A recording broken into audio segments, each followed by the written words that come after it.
তো বন্ধুরা, আজকে তোমাদেরকে আমি দেখাবো দারুণ স্বাদের চিংড়ি মাছ দিয়ে কিভাবে আলু দিয়ে সুন্দরভাবে একটা কষা তৈরি করবে, আর যেটা খেতে হবে দুর্দান্ত। তো দেখো, আমি চিংড়ি মাছগুলো প্রথমে ভেজে নিলাম। চিংড়ি মাছের সাইজটা অতটাও বড় না, বেশ মাঝারি। তোমরা ভিডিওটি দেখতে থাকো, তোমাদেরকে আশা করছি সবারই খুব ভালো লাগবে।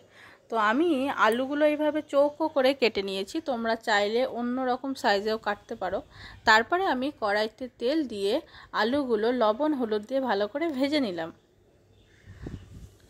তো দেখো, একটু লাল লাল করে ভেজে নেব। তারপরে আমি এখানে দুটো শুকনো লঙ্কা, কাঁচা লঙ্কা, আদা, একটু ধনে, একটু জিরে মিক্সচারে বেটে এই আলুর মধ্যে মশলাগুলো দিয়ে ভালো করে কষিয়ে নেব। তোমরা চাইলে এখানে রসুন বা পেঁয়াজও ইউজ করতে পারো, কিন্তু আমি এখানে করিনি, নিরামিষ করেই করছি।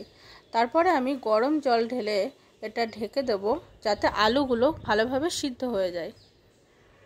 তো তারপরে দেখো, ঢাকনা খোলার পরে দেখছি আলুগুলো খুব সুন্দরভাবে সিদ্ধ হয়ে গেছে।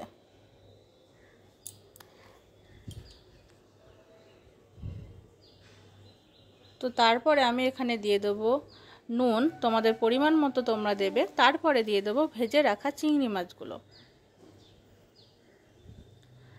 তারপরে আমি ফড়ঙে দেব জিরে। তোমরা এখানে এক ফড়ঙেও রান্না করতে পারো, কিন্তু আমি 2 ফড়ং করেছি।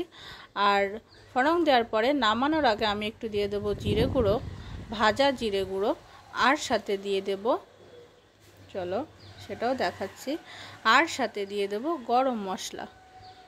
তো ব্যাস হয়ে গেল এই রান্না, সিম্পল, যা খেতে হয়েছিল দারুণ টেস্টি। তো ভিডিওটি কেমন লাগলো অবশ্যই জানাবে, আর ভালো লাগলে লাইক, শেয়ার, কমেন্ট এবং সাবস্ক্রাইব করতে একদমই ভুলবে না। বাই।